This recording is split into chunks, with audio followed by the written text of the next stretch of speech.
अब्बास अंसारी की विधायकी जाने के बाद मऊ सदर सीट पर उपचुनाव की तैयारी जोरों पर है। इस सीट को लेकर भारतीय जनता पार्टी बनाम ओम प्रकाश राजभर की लड़ाई खूब देखने को मिल रही है। जहां इस सीट पर सुभाषपा दावा ठोक रही है, तो वहीं भारतीय जनता पार्टी का कहना है कि इस सीट पर लंबे समय से हम मेहनत कर रहे हैं, इस लिहाज से बीजेपी का चेहरा यहां पर चुनाव लड़ेगा। तो वहीं ओम प्रकाश राजभर का कहना है कि सुभाषपा के ही विधायक थे अब्बास अंसारी और इस लिहाज से हमारी पार्टी से चेहरा चुनावी मैदान में उतरेगा।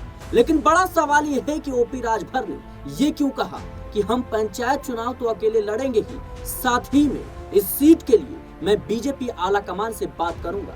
यानी योगी आदित्यनाथ से उनकी बन नहीं रही है। योगी आदित्यनाथ से बीते कई दिनों से देखा जाए तो राजभर के बीच कहीं न कहीं तनाव की स्थिति देखने को मिल रही है। दोनों के बीच शीत युद्ध देखने को मिल रहा है, जहां एक तरफ कई मौकों पर राजभर विवादित बयान दे देते हैं और ये कहते हैं कि पीला गमछा पहन कर जाइए, किसी की मजाल नहीं जो आपका काम ना करे, आपसे सवाल करे। तो वही देखा जाए तो एक मामले को लेकर सुभाषपा कार्यकर्ता की पुलिस से कहीं न कहीं विवाद हो जाता है और उसके बाद पुलिस उनको पीट देती है। यानी कानूनी शिकंजे में सुभाषपा के विधायक जो है वो फंसते हुए नजर आते हैं। उसके बाद विवाद बढ़ता ही जाता है और राजभर की पार्टी के नेता ये कहते हैं कि अगर किसी को पीले गमछे से तकलीफ है तो हम उसकी आंखें निकाल लेंगे। तो वहीं सुभाषपा की ओर से माफ कीजिएगा, सुभाषपा को जवाब देते हुए बीजेपी के मंत्री कहते हैं कि अगर कोई योगी आदित्यनाथ की पुलिस को कहीं न कहीं आंख निकालने की बात करता है तो हम उसका कलेजा निकाल लेंगे। और ये विवाद खुलकर मीडिया के सामने आया था। लेकिन अब बारी है उपचुनाव की और जिस तरीके से बीते जो उपचुनाव हुए हैं 10 सीटों पर, उसमें भारतीय जनता पार्टी का परिणाम रहा है, उससे आत्मविश्वास बढ़ा है योगी आदित्यनाथ का और यही वो बड़ी वजह है कि अब बीजेपी इस सीट पर भी दावा कर रही है। लेकिन ओम प्रकाश राजभर पीछे हटने को तैयार नहीं है। उन्होंने साफ तौर पर कह दिया कि चाहे कुछ भी हो जाए, चाहे मुझे आला कमान से बात करनी पड़े, मैं बीजेपी के बड़े नेताओं से बात करूंगा, लेकिन इस सीट से पीछे नहीं हटूंगा। चुनाव तो मेरी ही पार्टी का प्रत्याशी लड़ेगा।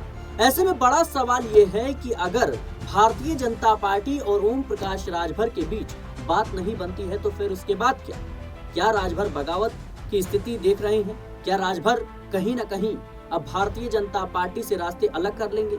देखा जाए तो बीते कई विधानसभा चुनाव के दौरान राजभर सीटों की मांग कर चुके हैं, लेकिन उन्हें लगातार दरकिनार किया गया। दिल्ली हो, महाराष्ट्र हो, जम्मू कश्मीर हो, हरियाणा हो और अब बिहार में भी कहीं न कहीं उनको दरकिनार किया जा रहा है। और ऐसे में राजभर का मानना है कि अब कहीं ना कहीं मैं जरूर मुख्यमंत्री बनूंगा। मैंने पार्टी इसीलिए बनाई है ताकि मैं एक दिन मुख्यमंत्री बन सकूं और इसी लिहाज से वो इस कोशिश में है कि पंचायत चुनाव में अपना झंडा गाड़ा जाए। पंचायत चुनाव अकेले लड़ेंगे, उन सुभाषपा जो पार्टी है वो अकेले लड़ेगी, सभी सीटों पर वो अपने प्रत्याशी उतारेंगे। और ऐसे में बड़ा सवाल यह है कि अगर पंचायत चुनाव में राजभर की अच्छी खासी सीटें आ जाती है, अच्छा प्रभाव डाल पाते हैं, तो क्या भारतीय जनता पार्टी के लिए ये चिंता का विषय है? फिलहाल दर्शकों, आपको क्या लगता है, क्या राजभर मऊ सीट के लिए बीजेपी का साथ छोड़ देंगे? क्योंकि बीजेपी में तो उनकी बन भी नहीं रही। कमेंट बॉक्स में इसका जवाब जरूर दें। देखते रहे नेक्स्ट न्यूज।